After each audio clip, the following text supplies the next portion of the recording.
Hi, good evening, everyone. Thank you for joining us. This is our final installment for our municipal elections 2020 project. I know we have quite a few people registered to attend tonight, around 100 people, so that's very exciting.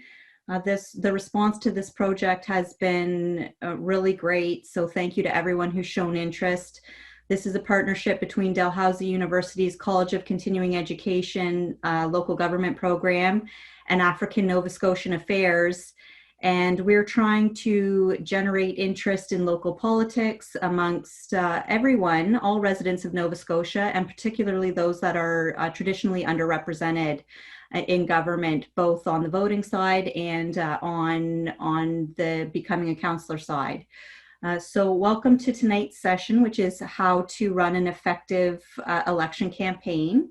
And we have some great panelists here with us this evening. This will be recorded and uploaded to the website yourdecision.ca, just like the other sessions that we've held. So you will be able to access that at a later date or pass on to people who weren't able to join us tonight. And so just a brief introduction of our two panelists and our moderator tonight.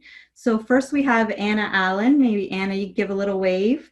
So Anna Allen served as councillor for the town of Windsor from 91 to 2000 and mayor from 2000 to 2008. She came back as mayor in 2016 and served until 2020. She received her certificate in municipal government from Henson College in '93. That same year, Anna was elected as the Valley Regional Representative for the Union of Nova Scotia Municipalities, UNSM, and was president from 2000 to 2001. Anna is a founding member of the Women in Local Government Committee for UNSM and continues to mentor many people entering public life. And through strong leadership, the town of Windsor amalgamated with the municipality of West Hants earlier this year in April. So thanks so much for joining us, Anna.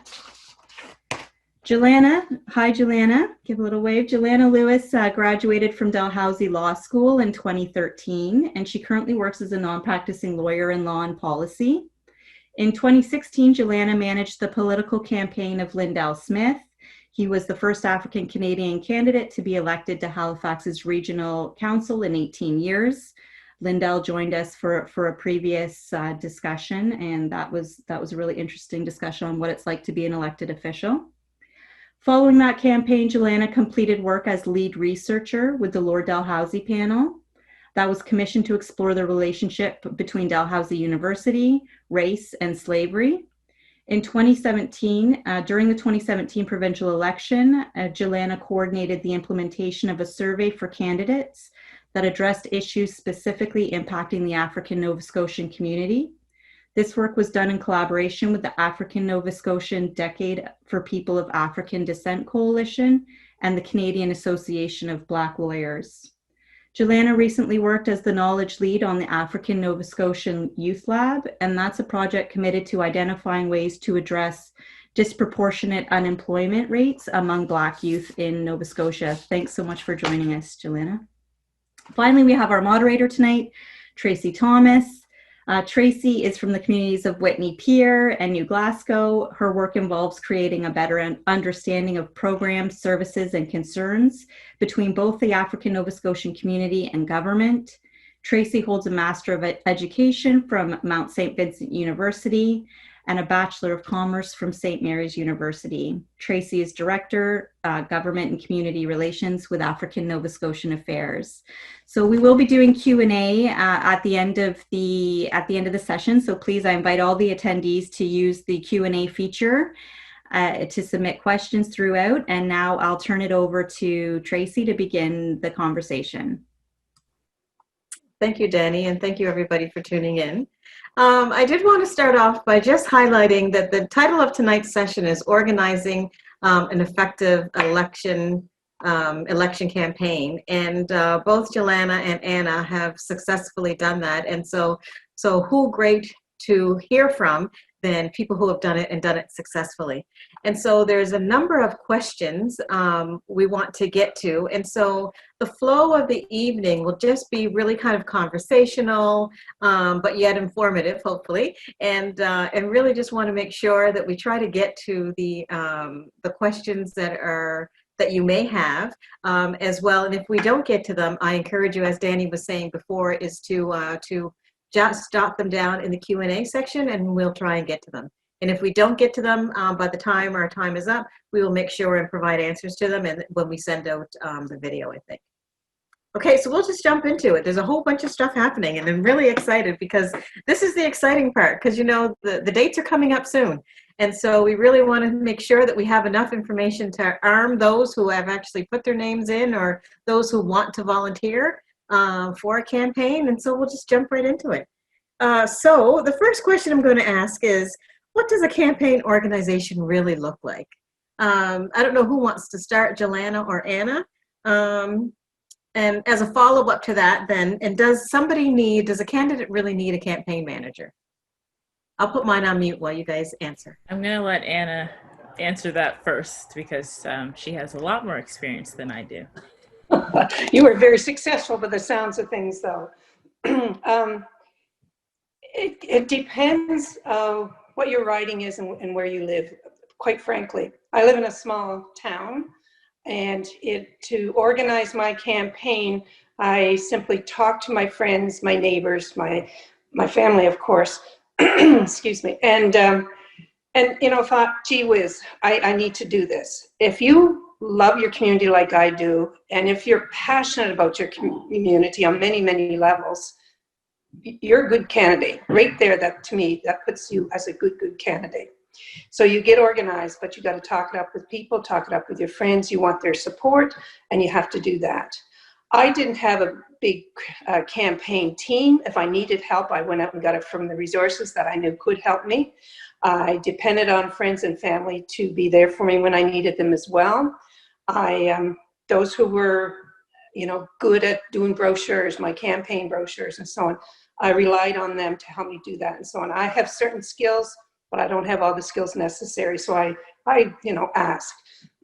So for a small town community like me, you can do most of it yourself with the help of those who you trust and who you know have the skills to help you. But most importantly, you need that compassion and that desire to do for your community. And I imagine most of you have already been volunteering anyway, and that gets you set up properly to run for a campaign, because you are probably known in your community as well. In the bigger cities, they have a much higher population to deal with. They certainly can't do every single door, not that we're doing that anymore, that's for sure, but you need help for people to help you do all kinds of jobs. So I advise you, if you have a large residential area that you're campaigning in, reach out to those people who you trust, who you know will support you, and start there. There's a lot more too, but I just want to touch on the very beginning, and it's having that passion and desire to do for your community, and talking it up with those who you trust to make sure you're going to have that support, because you may be surprised to find out you don't. So you've got to get the word out there. So I'm going to stop for now. Yeah, I think I like how you began talking about your connection and passion, because I think those are both really important. And so I've worked on a municipal campaign in 2016 with a councillor so he's currently a sitting councillor, but prior to his campaign, he had not been involved in politics before, and I had not been involved in politics. I consider myself to be politically aware and know what's going on generally in the country and province and city, but I had never volunteered with a party or a municipal campaign before. And so I believe in that instance, Lindell Smith, who's currently a councillor in Halifax, I think that he did need a campaign manager because it was very new to him. There were a lot of questions. There was a lot of organizing to do. When he first decided to run, he had a full-time job. He's a father, so it was helpful to have support and helpful to have kind of another person who is just as invested. So I think for him, in terms of his needs as someone entering politics for the first time, I don't think his campaign would have gone as smoothly if he didn't have a campaign manager. But I did meet councillors who worked with spouses, they worked with siblings, really close friends. So your campaign manager could be someone who's very close to you already. It doesn't necessarily have to be a new person that you don't know. And so I think, like Anna said, it just depends. But if it's new, and you're running to win, and especially if you live in a district or an area that has a large population. So in District 8 in Halifax, this is Lindell's district. I think there's 25,000 residents. So that's a lot of people, a lot of information to manage. So in that instance, it made sense to have a team and a campaign manager. That's great. Thank you, Jalana. And I just want to pick up on something that you were saying, is that when you assisted with Councillor Smith's campaign, you were fairly new. And I think that that goes to demonstrate that you don't have to have oodles and boodles of experience. You just have to have the will and the passion. And there's so many people out there who can support you and guide you along the way. And because your district was so big at that time, you had 25,000, and Anna, yours was rural, so I'm not quite sure how big your district was. So how would you go about gathering what the current issues are in which to run the campaign on? Jalana, I'll start with you because yours was the larger. Oh no, go ahead, Anna. Sorry. No, let her start. I'll chime in after. Okay, so how did we kind of decide what his campaign pillars or what he would address would be? That's a very good question. The other thing to consider about larger districts, often in rural parts of the province, their districts are spanning large geographic areas. So it's one thing for Lindell to have 25,000 people in HRM, but then it's also another thing to even be an HRM councillor and your district spans many kilometers. And so that might be another reason to have a campaign manager, even if you're in a smaller area, but you have to cover more ground to get people to vote for you. But how did we had to be creative, because I think the same is for city and outside of city. You have pockets and you have different neighborhoods and communities, and some are very different, even though they've been put in this boundary together. Oftentimes, some people are in apartments, some people are in public housing, some people are in detached homes. So it just depends on you have to get a sense of the different neighborhoods or areas in your district. And figure out what seems to be important and ask questions. So we did that, and we didn't think about it in terms of the boundaries that the city has given it. We thought about it as different neighborhoods, and we approached neighborhoods based on what we had heard were important to them. So it wasn't a one-size-fits-all campaign for the entire district.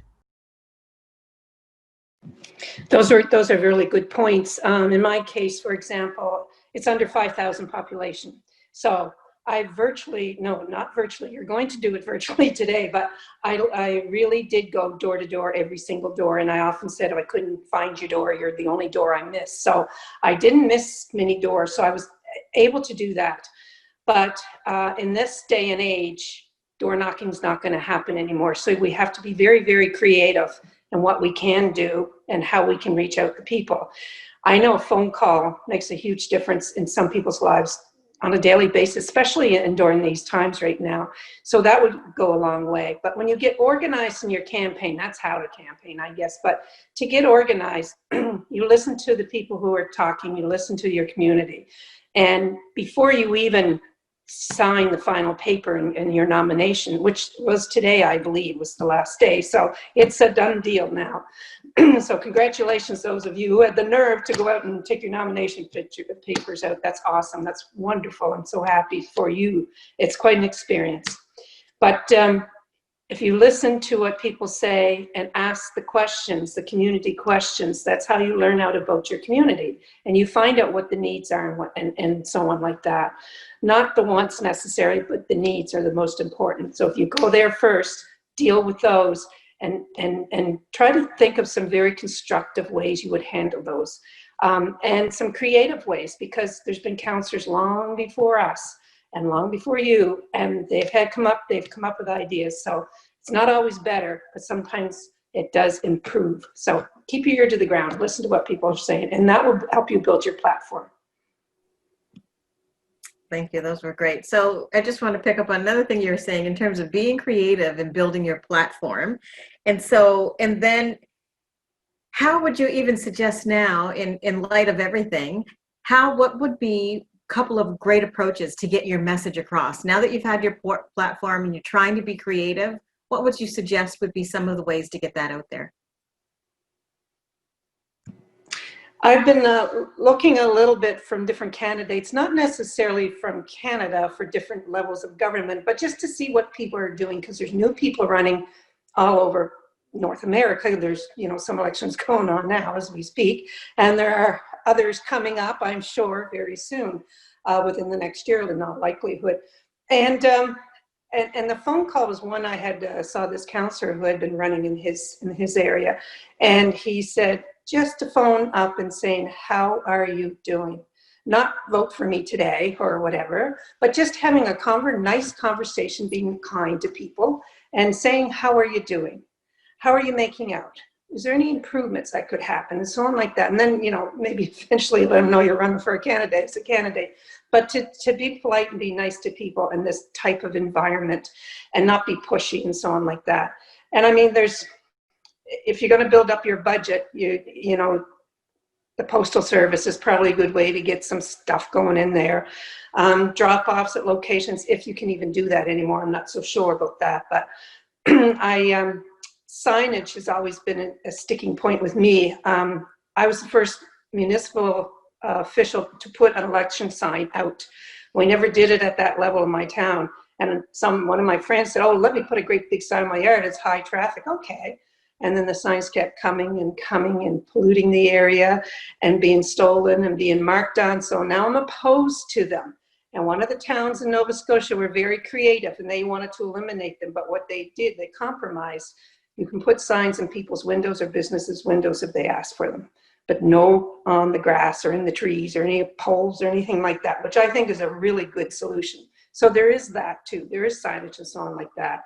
Talking to people, getting your literature out the best way you can in this environment. And there's farmers markets around, and you can set up a booth there. If they're selling their vegetables, you can sell yourself at a farmer's market as well. So you gotta think of ways you can get your face out there and let people see and know you and know what you're about, and that you are care about your community. So you do go to the farmer's market, not just to campaign, but to buy it from the locals and so on. So there's a lot of little things that you can do, but they all add up in the end. Yeah, I think that those were things that came to mind. Signage, which we're very lucky. So I'm working with Councillor Smith again on his upcoming campaign. And so we've got some signs left over from last time. So that's one thing I will say, keep your sign somewhere. We were really fortunate. There was someone who helped on the campaign who had an empty cabin somewhere on their property, and they were there for 4 years. And it was really nice 2 months ago to drive to that person's house, pick up the signs, put them in the back of a car, and now that's an expense that we've saved, which saves a few $1,000s. I can't remember, but I remember signs, they were not cheap. And so that's just thinking ahead. Don't throw them away. Because you can save yourself, especially now. So that means with COVID, fundraising, that's a line item we don't have to worry about anymore, but we've also decided we're not going to order more signs because it's just not a priority. I think with COVID happening, and Anna, you mentioned this, I think you said not wanting to be too pushy, and maybe you're just saying generally outside of the pandemic, but I think Councillor Smith and myself, we kind of have this is not the thing that is at the top of people's minds. It's very important to exercise your right to vote, but we're trying to find a balance, because last time around we were trying to get people really excited to choose Councillor Smith and they didn't know him, and why should we choose him? This time folks know him. Not everyone's going to like him. And how do we find that balance between getting people excited about the election, but knowing people are also really nervous because their kids just went back to school today, or maybe they're still out of work, and maybe CERB's about to run out. And so we want to be sensitive to that. So I don't think we want to bombard people like we did last time.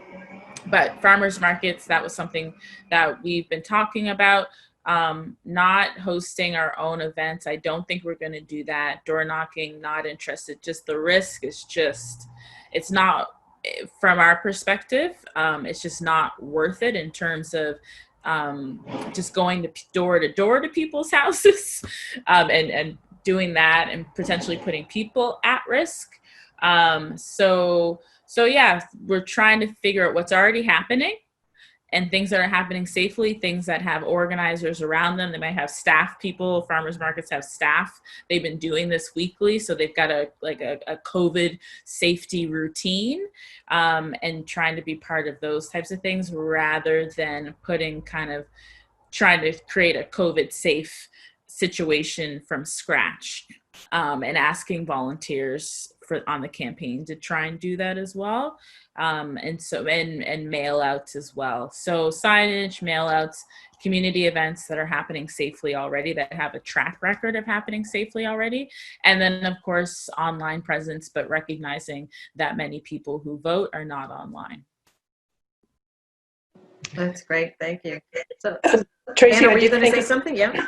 Yes, sorry, I did think of something. I don't know how I could ever forget, Tracey, and you did touch a little bit on it, but social media, holy moly. Elections have been won at the municipal level because of social media, and they didn't go door to door. They did simply social media. You can connect with people every single day, every hour if you wanted to. So you sure can get it out. You could even set up Zoom meetings. If you've got a group, organized group, you could set up a Zoom meeting with them.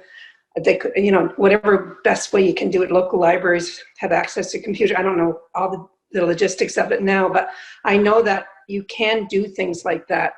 They call it the virtual campaign trail. Check in every day online and tell your residents what you did that day, and who you saw, and what did you hear, and that this was an issue. Is it an issue for you too? Let me know. That kind of stuff. So you can do that. I think it's the new normal of how we can bring an unexpected way to connect with people, which to me is amazing. We've all seen some of those results since our COVID-19 has struck, and it's pretty intriguing that people are that intelligent and creative that they can find ways to do old things new ways, I guess it is. So anyway, just wanted to throw that in. Oh, that's great. Thank you. But I just wanted to come back to talking to you. We're both talking about signage. You're both talking about mail-outs. All those things cost money. So how much does it really cost to run a campaign? And in terms of fundraising, do you have any tips for fundraising in light of everything that we're currently in now? I don't know if anybody can shed some light on that. I speak from my experience. I didn't do any fundraising because my budget was very low, and I kept it as minimum as possible because I don't have a great, wealth in my house anywhere or anything like that. So I certainly have some dollars I could use for advertising. So to have my brochure made up, and I did as inexpensively as I could. Some people helped out to let me copy those, so hundreds of copies, and they didn't charge me or something like that. So, but you got to file all this information too. This is not something you can do without filing a report of your expenses and your income for your campaign at the end of it. But so in my experience, I didn't have to spend thousands of dollars. I might have spent a few $100s, but that was my choice. I might have done one mail out at one time. I changed over the different times I ran, and so I was trying to look for good ideas to spread the word, but without it costing a small fortune, because you don't get paid a whole lot municipal government either, so you're not going to recover much of that back if it's a huge price tag. And again, I understand when you're from larger ridings that the cost is going to be more because you can't get door to door, you can't reach everybody necessarily. So mine, I can keep it at a fairly friendly budget, if you will. But you have to be smart about it. And again, you depend on people who can help you and who are willing to help you and support you. And they just say, what can I do for you? Say, well, I need some help with this, or I need some photocopying done, or whatever it is. you really can depend on those who support you. Yeah, that's it. So there's, you can run a campaign on a small budget. In our case, because we had some large expenses, and I can't remember the exact cost of the campaign, but you can find it on hrm.halifax.ca, because you do have to file this information at the end. But it was 4 years ago, and I've put that information out of my brain, but it exists on the internet. But I would say for us, say this time around, 5,000 would be a low end, and 10,000 would probably be okay. Councillor Smith probably not is okay. So in terms of things that cost, mail outs to 20,000, 25,000 residents, and if you do a mail out, you don't want only one part of the district to get the mail out, because God forbid some folks don't get it. So you got to make sure you're getting it to everyone. So that right there, we're printing, postage, that's going to be a few $1,000s. Signs, like I said, I believe those we probably paid about $3,000 for those last time around. That's an expense we don't have this year. Printing, we probably won't print campaign materials generally, but we will have an election video, which is another thing you can create, and that lives online. So we want to pay people for their time who are going to make that. Last time around, we paid for food and drinks for volunteers, which can add up. We hosted events, so we were paying for coffee and Timbits and things like that at events. We might have had a barbecue or two. So there's definitely money being spent, that's for sure. And when you have volunteers, you don't want them spending their own money when they're helping out at all, even if it's to get to where they're meeting you or to get home.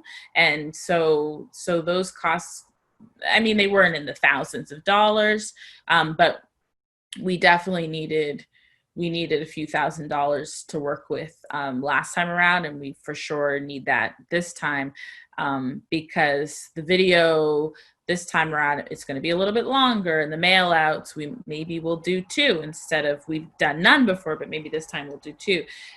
So definitely costs associated, but you can keep them down if you want to. A municipal campaign is only going to get as large as you want it to be, which is the beauty of it, I think. If you maintain that control, and that might be another reason not to have a manager if you want to be in control of your campaign. And fundraising, asking, I mean, how else do you get anything? You have to ask. It can be uncomfortable, but you just have to ask. Of course, well, maybe sometimes it's easier to ask people you know, sometimes it's easier to ask people you don't know. You have to ask both. You have to ask repeatedly and kindly, and you have to say thank you, and you have to say thank you repeatedly, but you have to ask. If you don't ask, no one's going to know you need money. Yeah, that's great. My grandmother used to say, if you don't ask, you don't get. So if you don't need, they may not even know you actually need it, right? They may think you're okay. No, that's great. And so we've talked about money. We've talked about your platform. So then how do you go about getting campaign workers? I know, Anne, you mentioned earlier about, like, you talk to your family and friends, but, in a larger, or I'm sure that wasn't all that was made up of your campaign team. So can you share a little bit about how you go about recruiting people? I just ask them one-on-one. Anybody or people you know? Day? Yeah. Do you want to work election day? It is a volunteer position. I would love to help you out. I'll buy your lunch or whatever you need, and that kind of thing, which was suggested before. So it's interesting, and sometimes people say, what can I do to help? And then you can give them a list, say, okay, here's what I'm looking for, here's what I need for people to help out. So just because mine is a small town campaign and I can do this. In the big cities, I know it's different. But for example, I had somebody at my house after the polls closed to welcome people to my home, because I invited some people to come in, would help me out and so on like that, because I wasn't going to be there, and and so on. So just little things like that, and they were more than willing to do any kind of little thing like that. So and you don't make it too burdensome what you want them to volunteer to help out with. So no, people generally, small town, pretty friendly and willing to help out if they support you and so on. So it wasn't a huge effort for people to do that for me. So I'm very grateful for that. And I would say the same thing. People helped, we asked, and people helped. Of course, folks who were connected to Councillor Smith and myself ended up being the people who helped, but we met some new people through those people. And the more, of course, you don't want things to get out of control to the point where you can't manage the campaign, because you always want to be checking. You want people to know exactly what they're getting themselves into. If someone's volunteering their time, it should be easy. They just show up where you said that you'd like them to be for the period of time. If it gets to a point where it's too hard for you to coordinate, you probably have too many volunteers, and you don't want to upset your volunteers. Doesn't end well. So even now, on Councillor Smith's personal campaign website, and it's very important that he keeps his work websites and emails separate from his campaign websites and emails. I'll just say that. And so he has a place where people can sign up to be volunteers, and then we take that information, put it on a spreadsheet so we know where these people live. We know what they've said they'd like to do. And so we'll kind of amass that information, and then we'll figure out what we need. And of course, we always ask people, based on this list of needs, what is it that you can do? And sometimes when people say they want to volunteer, in their mind, they're talking about 4 hours one time. Sometimes they're thinking every Saturday for the next month. So we don't know that. So you also kind of have to spend some time figuring out what the commitment is. There were folks who went canvassing with Councillor Smith once a week for 4 weeks, which was really nice. And then there are people who just volunteered on election day. So what we'll probably do, because I imagine we'll end up with probably in the next week a list of say about 25 people. That involves new people and people who helped out last time. And then we'll have to check in with those people. We might make a Google survey, maybe some phone calls, text messages to figure, okay, what are people really interested in doing? And we'll always be thinking about election day and making sure we have enough people for that day, because that's the day that you're going to need the most volunteers typically. At least that was what happened in our situation. So always kind of keeping track and making sure. I mean, I ended up doing a lot. Councillor Smith did a lot. We did the heaviest lifting, which makes sense. I think the candidate and the campaign manager should be working the hardest. If that's not happening, there's a problem, especially if the manager's working harder than the candidate, something to look out for. But we needed volunteers. We relied on folks. Most folks were great. Sometimes things came up and people didn't show up, and that happens. But it was friends, and it was friends of friends, I would say. Very rarely was it someone that nobody knew at all. Typically, someone who was connected to us in some sort of way helped out. That's the beauty of Nova Scotia. It's almost less than 6 degrees of separation, right? Everybody knows everybody. So could you guys speak about what an official agent does? I know I'm switching gears just a little, because we talked about the campaign manager, and so now what is the official agent? What do they do? I wish I'd checked that out because it's been a while. I haven't ran since 2016. So the official agent, they have to approve several things, and I suspect my colleague here can fill you in better because she's been more versed in it. But you have to have one for different activities that you do in your campaign. I'll let her fill you in, and maybe I'll think of something else. So, and I don't have a super clear answer to that, but I would say one reason why I haven't retained that information is because, you know, the information is available. So make sure you go and read wherever your municipality is, read the website, because all the municipalities are going to be a little bit different. So make sure you do understand that. I remember I was not Councillor Smith's official agent. So that was one job that I did not have to have. So that means your campaign manager does not have to be your official agent. Sometimes candidates are their own official agent, but they're signatories to your documents that you have to submit to your municipality in order to run, and then documents you submit after you've ran, which is when you're kind of disclosing your expenses and your donors over a certain amount. And so it's interesting because it's a bit formal. It sounds really, really formal, but I would think of it as a signatory to your documents that you're submitting and stating that they are true. But you, at least in the Halifax Regional Municipality, you can be your own official agent. I'm not sure if that's the case in all municipalities. And I would just make sure that you're reading everything so you know what the roles are and you don't miss important dates and deadlines. And that's a great point about checking in with your municipality's website, because to what you were saying before, it's a wealth of information. Even if you wanted to go and, depending on your region, wanted to understand what past campaigns kind of cost, you can actually look all that sort of stuff up, because it does have to be filed with the municipality. So thank you for that. Yes, I was just going to add, she's right about the signatory, and also approval like of your signage and so on, and that's what the official agent is for. And yes, you can be across Nova Scotia, you can be your own official agent. And the Nova Scotia Federation of Municipalities have a great site on running for elections and so on, as does the province of Nova Scotia as well as municipalities. So there is a lot of information out there if you have any doubt about anything. But call your returning officer in your local riding or your local municipality, and they can answer anything for you. Good.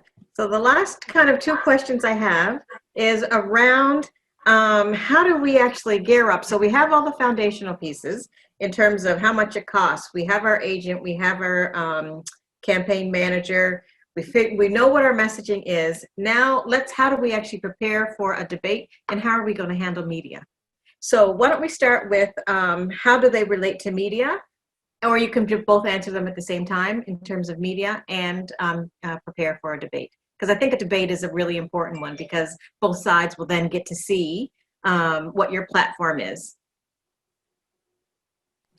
Yes, this is the fun part. I did enjoy that a lot, and when I had the opportunity. And you should be very prepared. But if you, for some reason, you didn't find the information, you don't know anything about this, be honest about that and say so. But say, if you get back to me, you have my contact number, I will definitely get back to you as well and give you that information. But be honest about it. Don't, just give the answers you're making up as you're going on. So, but you can be informed. You can do a lot of research on your local municipal government and what they've done and what they haven't done, and what they plan on doing on the issues they've been dealing with. Get informed about those. And people in your community we've had the odd one here and there. They have a special item they want to talk about. And so get informed about those things and learn about them. And if you don't know, admit it. That, to me, that's one of the most important things. Just say, I'm sorry, I'll have to get back to you on that one. I'm really not informed on that one. And I will be before the day is out.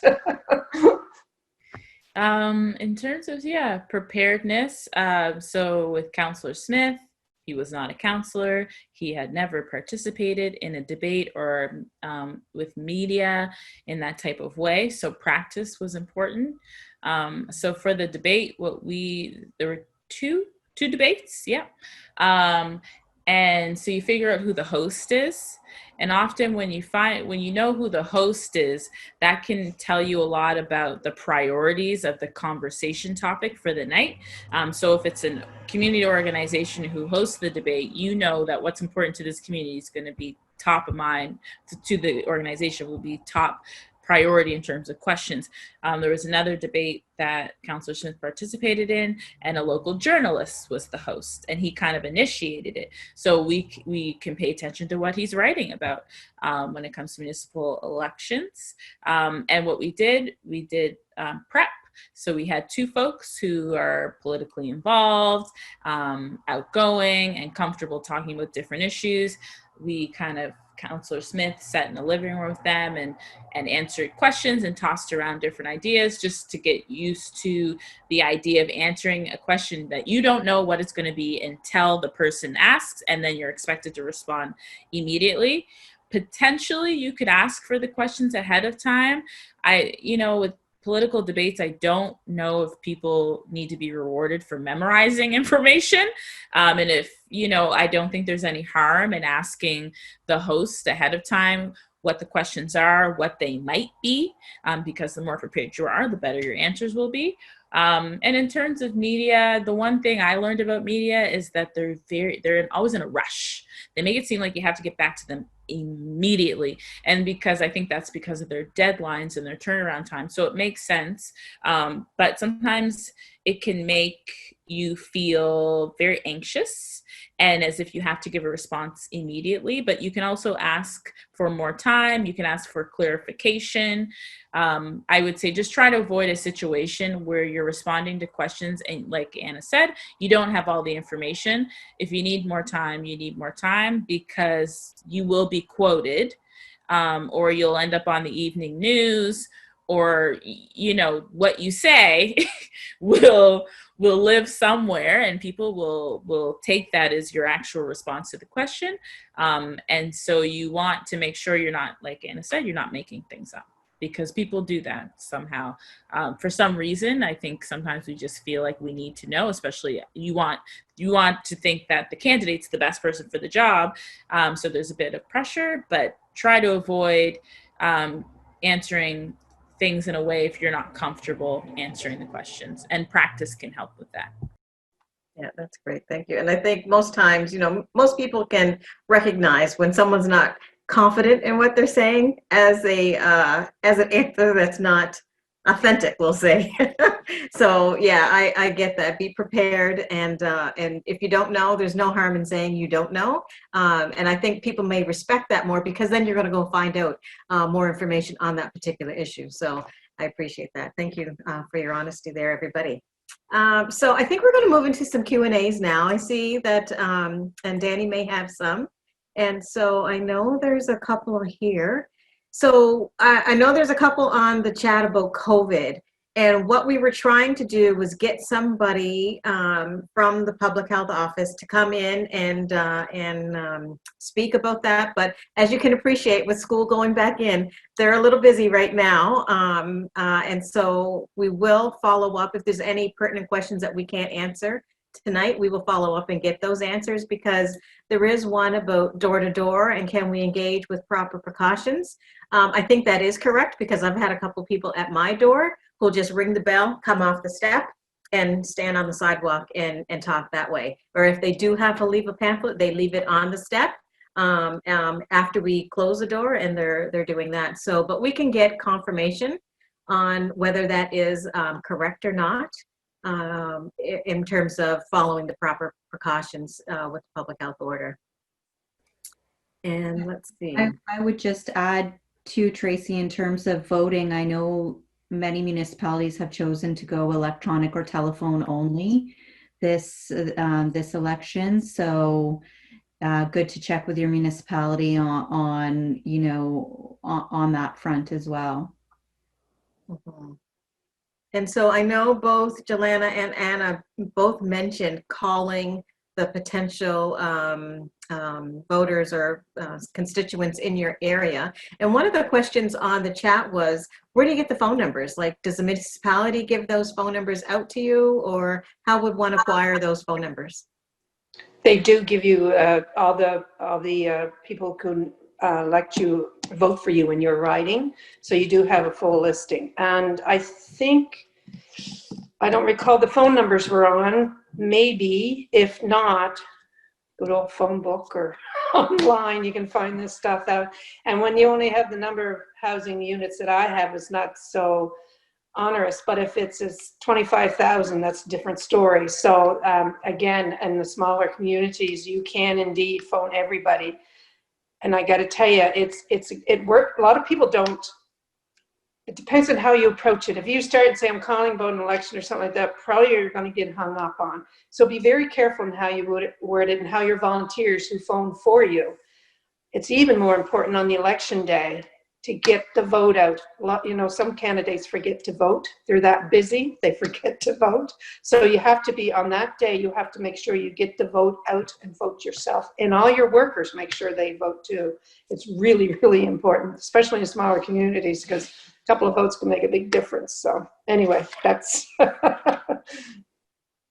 Yeah, so the phone numbers, so the voters list, they come from the last election, but a lot of people don't have landlines.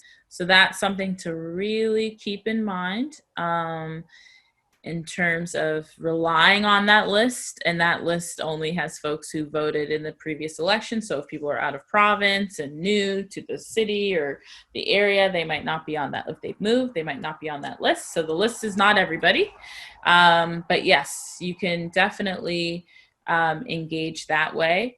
And so, but give yourself enough time to do so. And you do have to be careful. Like I said before, once you start engaging with constituents, you kind of need to show everybody the same love often, because people will feel sometimes people take it very personally. So for instance, we made it to a number of senior citizens homes. Some of them residents are living independently. Others are more like Northwood or the Berkeley. And so we missed one of the larger seniors homes, and there were many people who were very upset about that. That was nothing personal. It was just timing. And also that was the one home that we didn't have a connection to, so we didn't end up going. But we learned our lesson, you know, if you're going to go to Northwood, you better go to Berkeley. If you're going to go to, so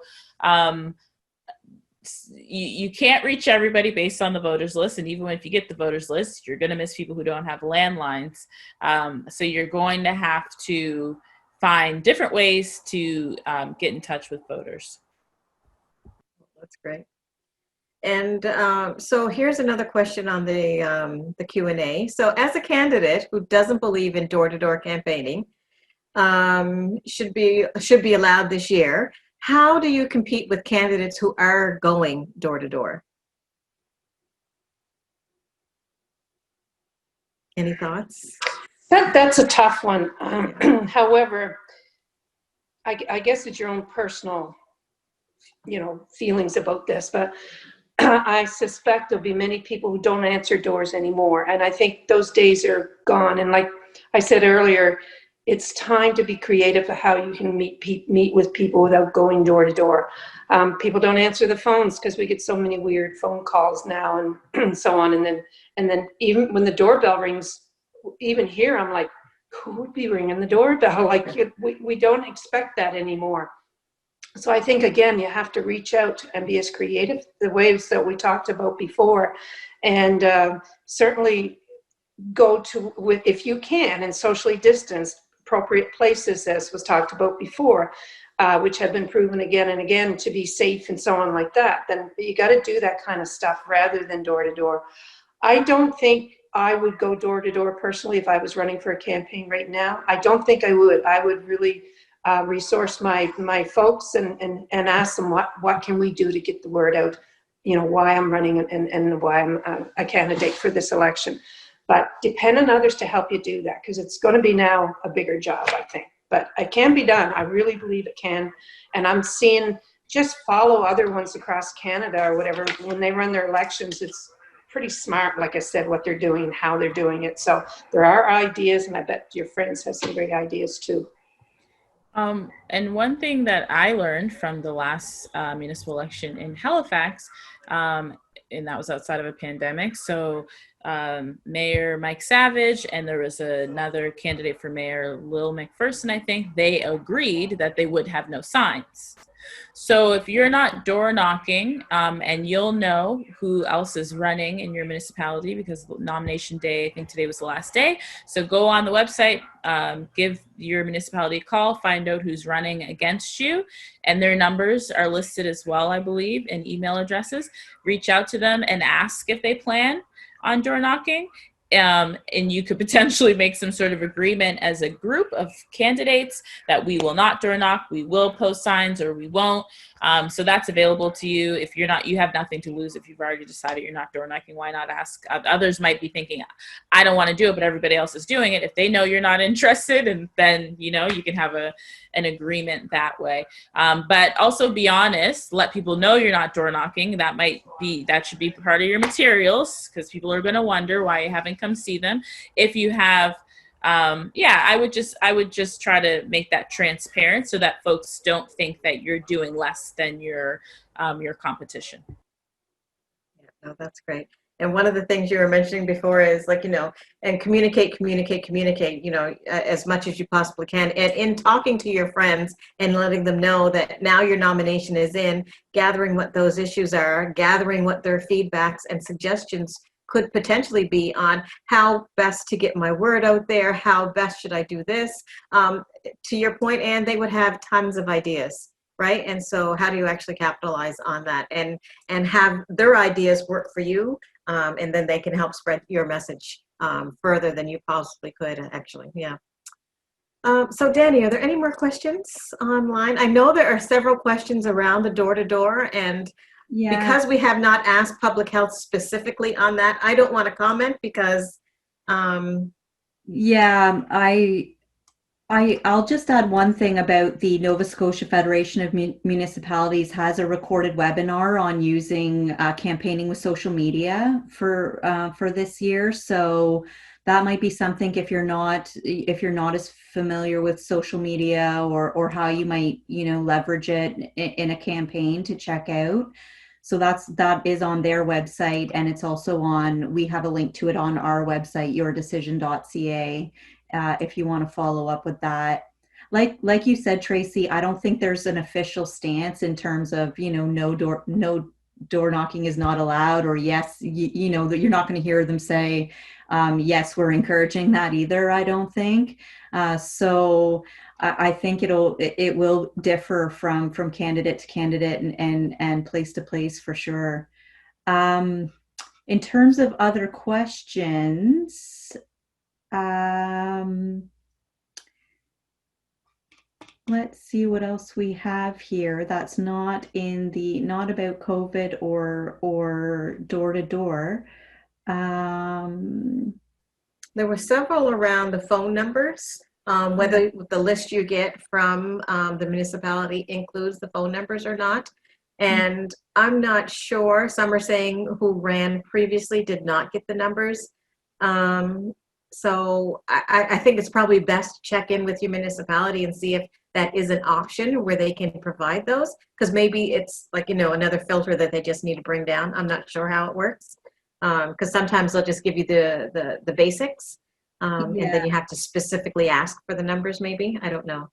Yeah, I think you're right. Yeah, we are getting some people saying that, you know, phone numbers didn't come with the voter list. So that, check in with your municipality specifically around that. We have a sort of a philosophical question here from Jack.